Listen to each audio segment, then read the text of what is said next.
two case studies regarding the issue of the impact of culture on organizations and on organizational culture. This is for Management 600.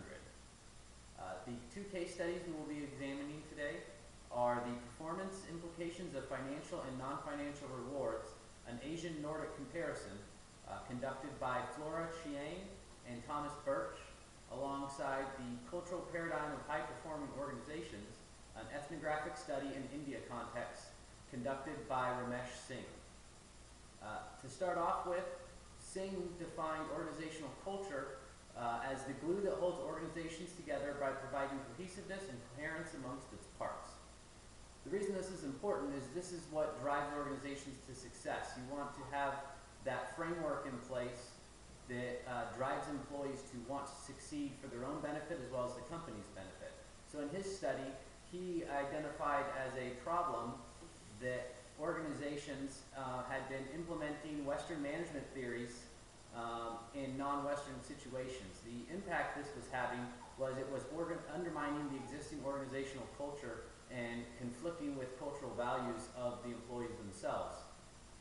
The way he examined and evaluated this problem was by examining 4 high-performing Indian companies, evaluated their business models and ideologies, as well as how the Indian culture had shaped those companies, and the way that they were conducting business was important as it was directly relevant to the way the Indian culture operated, so it did not conflict with the employees, producing companies that were outperforming other ones who had attempted to implement change initiatives incorporating Western strategies. Chiang and Birch identified that incentives, as far as financial or otherwise, that were meant to drive employees to perform better, were also needed to be different and account for the difference in cultures. What they viewed and what he hypothesized was that cultural views on incentives were shaped by cultural values such as masculinity versus femininity, with more masculine cultures focused on financial rewards, while ones that promoted more femininity wanted to have welfare, caring, or empathetic type incentive-based reward systems.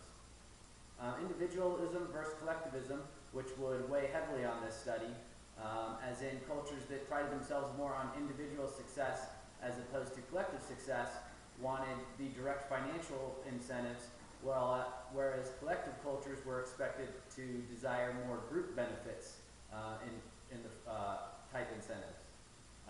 They also examined power distance and uncertainty avoidance, with high power distance desiring increased financial status and low power distance desiring increased freedom, and uncertainty avoidance, essentially risk acceptance, was determined that if the culture had a high acceptance of risk, one of the incentives that could be used was allowing more freedom to take risks, whereas the opposite was also true, a higher risk avoidance.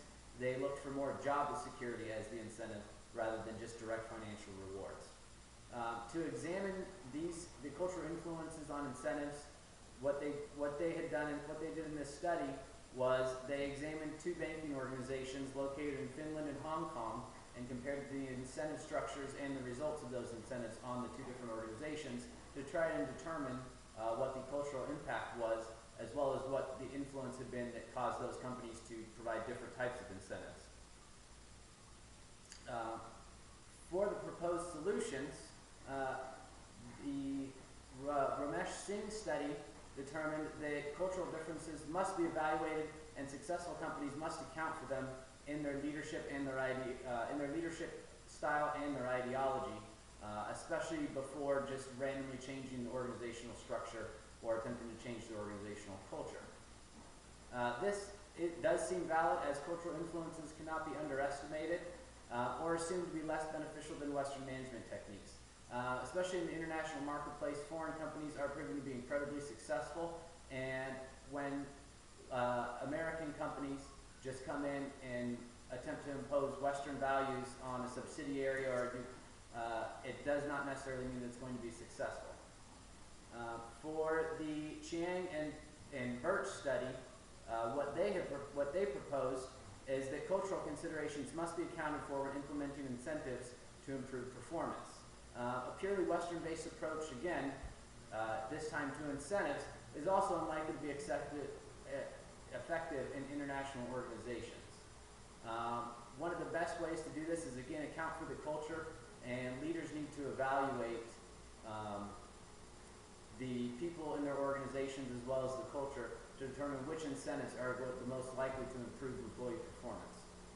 This also is valid as failing to do this and attempting to provide incentives that aren't likely to galvanize employees just waste resources and can actually backfire if they become disillusioned, such as in a culture that's highly focused on group success, focusing on rewards that are directly financial, could end up being having a negative impact if not incorporated appropriately.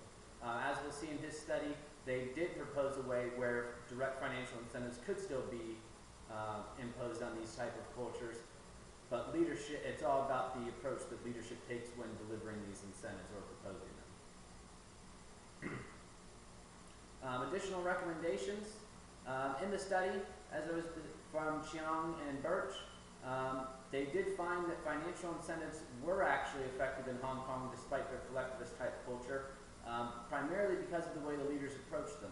These financial incentives were successful because the leadership focused more on the family aspect and the support of their employees, or the ability of their employees to support their families. So this still bled directly into the more collectivist type culture, but rather than it focusing on personal success, it was still for the benefit of the group. Knowing this, one additional recommendation would be that financial incentives can still be implemented as a fallback strategy while an evaluation is going on, but I would recommend tapping into local knowledge and still evaluating the culture while applying these, just like was going on in Hong Kong. And a great example of this is in the military environment, where family members are often included in any award ceremonies, so that it taps into both the organizational success as well as the personal success of the individual being recognized and given the incentive. For Ramesh Singh's study, an additional recommendation would be that, again, to ensure international companies are built as divisions rather than using a hierarchical structure. Additionally, it's best to keep a local face on those divisions, even if there's a foreigner in charge. This lessens the issues that arise if a mistake is made or if cultural implications aren't evaluated or incorporated correctly. So they're more likely to forgive a local, and it won't have as negative repercussion on the organization as if it's a foreigner who's doing it. For the proposals of how things will be communicated, both studies recommended it as industry guidance that they expected companies would want to undertake, as cultural considerations are incredibly important in the global marketplace. They felt that managers must understand the local culture and their employee personalities when determining what performance incentives to utilize, as there is no universal approach for guaranteed success. Implementing incentives blindly is unlikely to produce the desired results, especially when compared to incorporating cultural influences into the incentive-based approaches. Also, organizations must be evaluated from a cultural context before ideologies or organizational culture is attempted to be changed. Making a change with the sole intent just to westernize them was not a positive idea per Chiang and Birch. Correction, per Ramesh Singh, as each of these companies are usually operating effectively in their own right. Now, this isn't to say that Western methodologies should not be implemented, just that an evaluation must be made so it can be determined what's going to be successful and what won't, based on cultural considerations.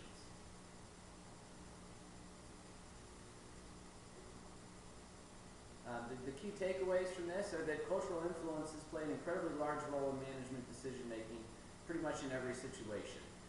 Even inside the United States, and not going foreign, there's still local cultures and just general American culture that must be considered, especially in times of crisis such as after the financial crisis. Going into extended layoffs just to raise profits, etc., can result in a very negative appearance and ruin the relationship with local consumer bases. The failure to account for cultural factors when planning change initiatives can easily cause the initiative to fail and actually cause a reduction in revenue or the collapse of that division or the company itself.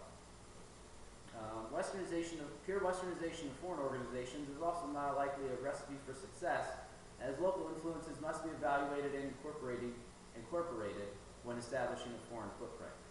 As mergers continue and companies continue to expand globally, it's increasingly important that they account for local considerations. And again, this was a case study analysis comparing the studies conducted by Cheong and Birch as well as Ramesh Singh, and that concludes my presentation.